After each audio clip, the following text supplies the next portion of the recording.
ఈ నెల 18న తమ ప్రెస్ మీట్ ఆగే ప్రసక్తే లేదంటున్నారు రా ఎన్టీఆర్ ఆర్గనైజేషన్ వ్యవస్థాపకులు. ప్రస్తుతం మనతో పాటు రా ఎన్టీఆర్ ఆర్గనైజేషన్ ఫౌండర్ రూపు రాజేష్ ఉన్నారు. వాళ్ళతో మాట్లాడే ప్రయత్నం చేద్దాం.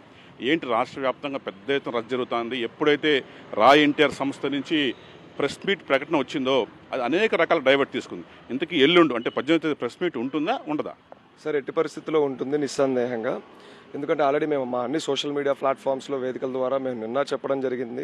అంటే దయచేసి మేము కోరింది ఏంటంటే సార్, ఏబిఎన్ అనే వేదిక ద్వారా మేము ఒకటి చెప్పుకున్నాము. మిగతా ఛానల్స్ కూడా రిక్వెస్ట్ చేశారు. మేము ప్రెస్ మీట్ కంటే ముందు ఎక్కువ మాట్లాడడం కరెక్ట్ కాదని రిజెక్ట్ చేసాం. దానికి మా మీడియా మిత్రులందరికీ నేను క్షమాపణ చెప్తున్నాను. ఇక్కడ ఎలాంటి ఇతరోత్తర ఉద్దేశాలు లేవు. రెండోది వచ్చేసరికి ఇంకా చాలా కథనాలు నడుస్తున్నాయి, మీరు పెట్టట్లేదు, లేదా పెడితే అభిమానులు ఎక్కువ మంది వచ్చేస్తారు అది అంటే దానికి కూడా మేము ఎండ్ కార్డు పెట్టాం. వాళ్ళ మధ్యాహ్నం ఒక లెటర్ ఇచ్చాం. ఎవే అభిమానులు దీనికి దయచేసి రాకండి, మీటింగ్ ఉంటుంది. ఒకవేళ లాస్ట్ మినిట్లో మీటింగ్ ఏమైనా క్యాన్సిల్ అయిన పక్షాన, తాజ్ హోటల్ మేనేజ్మెంట్ ఏమైనా ఈవెంట్ని క్యాన్సిల్ చేసిన పక్షాన ఏ ఎక్స్టర్నల్ ఫ్యాక్టర్స్ దాన్ని ఎఫెక్ట్ చేసినా ఎక్స్టర్నల్ ఫ్యాక్టర్స్ని మేము ముందు బయట పెడతాం. రెండోది, హోటలే ఈవెంట్ క్యాన్సిల్ చేసిన పక్షాన కూడా మేము తప్పకుండా ఇంకో చోటైనా సరే దాన్ని అయితే కండక్ట్ చేయడం అయితే పక్క. ఎందుకంటే సాక్షాత్తు శ్రీ వెంకటేశ్వర స్వామి గారి సన్నిధిలో మేము ఇది పెట్టుకుందాం అనేది ఎమోషనల్గా సెంటిమెంటల్గా మేము అనుకున్నాం. తిరుపతిలోనే పెడతాం. If not Taj, it is something else. So అది ఆ రోజు డిసైడ్ చేద్దాం. ఇప్పటికి ప్రస్తుతం ఉన్న పరిస్థితికి నేను చెప్పలేను సార్. మీ ఫ్యాన్స్లో ఒక వర్గము మీ పైన వ్యతిరేకంగా మాట్లాడుతుంది మీడియాతో కూడా. నిజంగా ఎట్లా మీరంతా ఫ్యాన్స్ అంతా కలిసి ఉన్నారా? అసలు ఏంటి డివిజన్? సార్, అది ఆ వర్గం గురించి నేను ఆయన్ని ఫ్యాన్ అంటాం కంటే ముఖ్యంగా ఆయన వెనకాల ఎవరో నడిపించడానికి ఏదో ఇదంతా నాకు ఏదో వ్యూహంలో ఉంది. ఎందుకంటే నిజమైన అభిమానులు అందరూ కూడా మీరు చూసినట్టయితే సోషల్ మీడియాలో మా కోసం ఒక వారియర్స్ లాగా నిలబడుతున్నారు. ఎందుకంటే ఎన్టీఆర్ గారి నుంచి లెటర్ వచ్చింది అని అందరూ కథనాలు చెప్పిన తర్వాత కూడా, అది లెటర్స్ చూపించిన తర్వాత కూడా ఒక్క అభిమాని కూడా మమ్మల్ని, మా ఇంటిగ్రిటీని కానీ మమ్మల్ని కానీ క్వశ్చన్ చేయలేదు. ఎందుకంటే మేము ఇన్నాళ్ళు చేసిన సేవ అలా ఉంది కనుక. ఇప్పుడు కూడా అంతే సార్. ఎవ్వరూ కూడా ఇక్కడ వర్గాలు ఎలా ఉన్నాయో మాకు అన్నీ తెలియదు. తిరుపతి లోకల్ ఏంటో మాకు తెలియదు సార్. ఎందుకంటే మేము ఇక్కడ వాళ్ళం కాదు. కేవలం పెద్ద అయిన వెంకటేశ్వర స్వామి గారి ఎమోషన్ కోసమే తిరుపతి. ఇతరత్ర ఏ పొలిటికల్ రీజన్స్ లేవు. చాలా కథనాలు అల్లుతున్నారు, అలాంటి ఏం లేవు. అండ్ ఈ వర్గాల గురించి మేము అసలు పట్టించుకోం. ఆ సోకాల్ మనిషి ఏదైతే వివిధ రకాల ఛానల్స్లో ఇస్తున్నారు, నేను చూస్తున్నాను. మా బంధువులు కూడా చాలా దారుణంగా ఇబ్బంది పడుతున్నారు వాళ్ళు రాస్తున్న కథనాలు నా మీద. బట్ నేను ఎటువంటిగా రియాక్ట్ అవ్వను. ఇప్పుడున్న సందర్భంలో వాటిని నేను ఖండిస్తున్నాను అని కూడా నేను చెప్పను. ఇప్పుడున్న కంప్లీట్ ఫోకస్ అంతా నా ప్రెస్ మీట్ ఎల్లుండి మీడియా మిత్రులకి నేను ఈ వేదిక ద్వారా ఖచ్చితంగా ఊరు వాడ అనే స్పాన్ గురించి, మా సేవ గురించి, దీని గురించి నేను ఎక్స్ప్లెయిన్ చేయడమే నా ఎజెండా సార్. ప్రధానంగా ఈ రా ఎన్టీఆర్ పేరిట పెద్ద ఎత్తున వసూళ్లకు పాల్పడుతున్నారు, అందుకు సంబంధించిన పదవులు ఇస్తున్నారు అక్రమంగా అంటూ కూడా ఒక ఆరోపణలు ఉన్నాయి. ఎంతవరకు కరెక్ట్ సార్? వసూళ్ళు అనేది ఎక్కడ అధికారికంగా ఎటువంటి ప్రూఫ్ లేదు సార్. ప్రూఫ్ లేకుండా నేను 100 మాట్లాడతాను 100 మంది మీద. ప్రూఫ్ అనేది లేనప్పుడు వీటన్నిటి కథనాలుగానే గుర్తిస్తాం. These are all bloody conspiracies. Just I'm underlining these are all just conspiracies. ఎవరు అభిమానులే నమ్మలేదు సార్. సార్, మేము ఈ భూమి మీద ఎవరికన్నా ఆన్సరబుల్గా ఉన్నామంటే ఇద్దరు. ఒకటి ఎన్టీఆర్ గారు, 2 అభిమానులు. వాళ్ళిద్దరి నుంచి కానీ మాకు ఎటువంటి మా ఇంటిగ్రిటీని టెస్ట్ చేసినట్టు, క్వశ్చన్ చేసినట్టు ఎక్కడా లేదు. అధికారికంగా అలా డొనేషన్స్ ఏమైనా తీసుకొని ఉంటే ఖచ్చితంగా ఈ పాటికి ఇంత తవ్విన మీడియా మిత్రులు ఒక్కటి బయట పట్టుకోవడం పెద్ద మ్యాటరే కాదు transaction. So that's what we believe. ఇంకోటి ప్రధానంగా ఈ 100 కోట్ల విషయం. అసలు మీ దగ్గర 100 కోట్లు ఎక్కడివి? ఈ 100 కోట్ల సేవాయజ్ఞం కాన్సెప్ట్ ఏంటి? మీకు ఎవరు ఇస్తున్నారు 100 కోట్లు?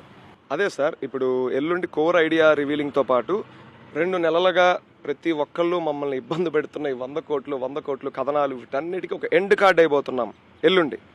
అసలు ఇదన్నిటికీ క్వశ్చన్స్కి ఆన్సర్స్ మీడియా మిత్రుల ద్వారానే ప్రపంచానికి తెలియజేస్తాం సార్. అది కూడా ఎల్లుండి మాట్లాడుకుందాం సార్ దాని గురించి. మరో ప్రధాన ఆరోపణ, మీ వెనక వైసీపీ పార్టీ ఉంది, వైసీపీ ముఖ్య నేతలు ఉన్నారు, మీకు ఫండింగ్ చేయిస్తున్నారు, దీని యొక్క పొలిటికల్ మోటివ్ వేరే ఉంది, ఇట్లాంటి ఆరోపణలు కూడా వస్తున్నాయి. ఎంతవరకు నిజం సార్? ఇలాంటివన్నీ లేదు సార్. నేను మొన్న వేరే ఛానల్ ఇంటర్వ్యూ ఇచ్చినప్పుడు కూడా క్లియర్గా చెప్పాను. ఇవేమీ అబద్ధం, బేస్లెస్. ఉంటే ప్రూఫ్స్ ఉంటాయి, అవి బయటకు వస్తాయి. మీడియా వాళ్ళు తేలేనివి కాదు, మీడియా వాళ్ళు సంపాదించలేనివి కాదు. సో అన్నీ బయటకు వస్తాయి సార్. ఉంటే సార్, వాళ్ళదొక పార్టీ, దానికి ఒక అధినాయకుడు ఉన్నాడు, ఆయన పనులు ఆయనకు ఉన్నాయి. సో ఇక్కడ ఒక ఆర్గనైజేషన్ మేము దృష్టి పెట్టుకొని వాళ్ళు ఇవన్నీ చేస్తారని అనుకోవడమే పెద్ద భ్రమ సార్. పిచ్చి వార్తలు ఇవన్నీ. అనవసరంగా పొలిటికల్గా లాగబాగండి సార్. మేము ఒకటే వేడుకుంటున్నాం సార్, వీఆర్ అపోలిటికల్. ఈ జన్మకి మేము అపోలిటికల్. మా హీరో ఎటు నడిస్తే మేము ఎటు నడుస్తాం. మా హీరో ఎప్పటికీ సినిమాలు చేసుకుంటే మేము ఎప్పటికీ ఇలా సేవా కార్యక్రమంలోనే బతుకుతాం. మేమెవరో సార్ మా హీరోని ఎక్కడికో లాగడానికి, లేదా వేరే పొలిటికల్ పార్టీల నుంచి మేమేదో ఎజెండాలు నడిపించుకోవడానికి. మా వెనకాల ఎవ్వరూ లేరు. మాకు హీరో గారి టీం కూడా కొంతమంది దగ్గర ఇలాంటి కథనాలు అల్లుతుందంట. హీరో గారి చెవుల్లో కూడా ఇలాంటి వార్తలు పోస్తుందని మేము చాలామంది పెద్ద మీడియా హౌసెస్ నుంచే విన్నాం హైదరాబాద్లో. మీ వెనకాల ఎవరో ఉన్నారంట అని హీరో గారికి ఎప్పుడూ చెప్తున్నారంట. ఎవ్వరూ లేరు. ఉంటే ప్రూవ్ చేయండి.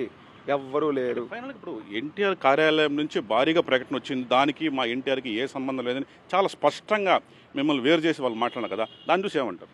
సార్ ఫస్ట్ ఆఫ్ ఆల్ ఆ స్టేట్మెంట్ వచ్చింది ఎన్టీఆర్ గారి ఆఫీస్ నుంచి సార్. మేము అది కూడా చెప్పాము మన ఇంటర్వ్యూలో.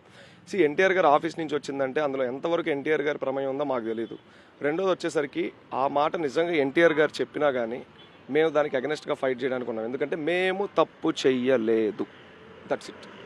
సో ఫైనల్గా ప్రెస్ మీట్ రోజు మీ ఫ్యాన్స్ అంతా పెద్ద ఎత్తున రాబోతున్నట్టు తెలుస్తుంది. మరి ఫ్యాన్స్ని ఆహ్వానిస్తారా, ఎవరు రావద్దంటారా, ఏంటి అంటారు? సార్ నిస్సందేహంగా మేము ఎవరిని ఆహ్వానించట్లేదు ఫ్యాన్స్ని. అసలు తిరుపతి లోకల్లోనే ఫ్యాన్స్ని పిలవట్లేదు. కేవలం ఇది మా ఆర్గనైజేషన్ కోర్ కమిటీ సభ్యులు, మీడియా మిత్రులు, only print and electronic media, ఇతరోత్తర ఇన్ఫ్లుయెన్సర్లు కూడా మేము పిలవలేదు. This is a press meet, influencers meet కాదు, యూట్యూబ్ ఛానల్స్ మీట్ కాదు. ఓన్లీ ప్రెస్ వాళ్ళు ఉంటారు, మా టీం ఉంటుంది. ఇంతకు మించి ఎవరు ఉండరు సార్. మేము ఎవరిని రావద్దంటున్నాం. దయచేసి ఎవరు ఎటువంటి జర్నీలు ప్లాన్ చేసుకోకండి. ఇక్కడికి వచ్చి law and order disturbances create చేయకండి. ఇది మా మనవి. ఇది మొత్తంగా రా ఎన్టీఆర్ ఫౌండర్ ఎవరైతే రూప్ చెప్పిన విషయాలు మనం ఎంతో విన్నాము. చాలా క్లారిటీగా చెప్తున్నా, మా వెనక వైసీపీ పార్టీ లేదు, అట్లాగే మేము ఎవరి దగ్గర కూడా ఎలాంటి విరాళాలు సేకరించలేదు. ఈ 100 కోట్ల విషయాన్ని మాత్రం పూర్తి వివరాలు ప్రెస్ మీట్లోనే వెల్లడిస్తాం. అట్లాగే అభిమానులు ఎవరు కూడా ఈ ప్రెస్ మీట్ కోసం వివిధ ప్రాంతాల నుంచి తిరుపతికి వచ్చే ప్రయత్నం చేయకండి. ప్రెస్ మీట్ తర్వాత మీకు అన్ని వివరాలు చెప్తామని కూడా రూప్ చాలా స్పష్టంగా చెప్తున్నారు. కెమెరా పర్సన్ హేమంత్తో మురళీ, 10 టీవీ, తిరుపతి.